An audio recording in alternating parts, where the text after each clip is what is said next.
একটা ছোট গ্রামে থাকত রাফি নামে এক কৌতূহলী ছেলে। সে সব সময় আকাশের দিকে তাকিয়ে ভাবত, চাঁদটা যদি কাছে পেতাম।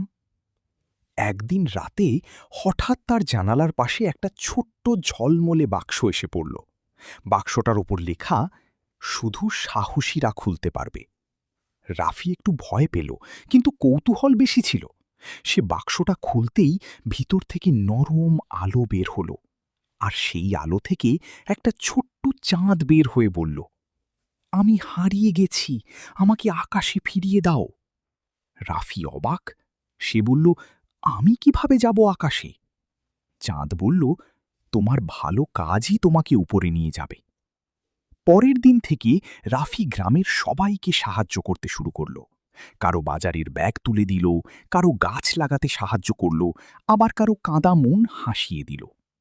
প্রতিটা ভালো কাজের পর তার পায়ের নিচে ছোট ছোট আলো জ্বলতে লাগল, আর একসময় সে ধীরে ধীরে আকাশের দিকে উঠতে লাগল। অবশেষে সে চাঁদটাকে তার জায়গায় বসিয়ে দিল। চাঁদ হাসল আর বলল, ভালো মানুষদের জন্য আকাশ সব সময় খোলা থাকে।